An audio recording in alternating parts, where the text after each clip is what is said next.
D3net. D3net system. So if you create remote controller of groups in the unit up to 128 can be connected. 64 times 16.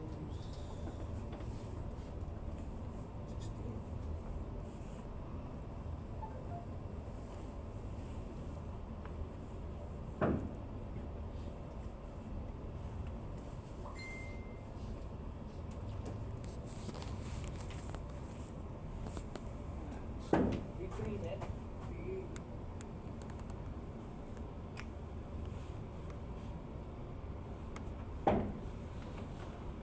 Ilang outdoor unit yung pwedeng ikabit natin dito sa D3net natin? 10. Then, outdoor unit. Groups. Ilang groups naman yung kaya natin connect? 64 na groups.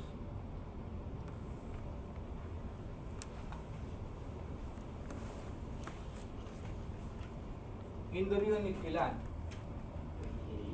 28. 28 ba? Or 128? 128 indoor unit. Okay? So ngayon sir, yung group natin dyan, sa isang group po kasi, kaya po natin dyan magkabit ng 16 na indoor unit. So ano ba yung group na to? Yung group na to is isang remote controller. Okay?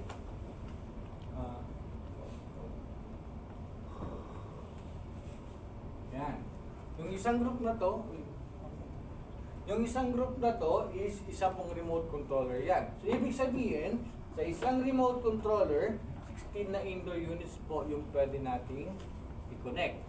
So, pwede po yun. Pero hindi po namin ina-advise. Kasi kung sakaling magsiservice tayo, doon naman tayo mahihirapan mag-check kung alin na unit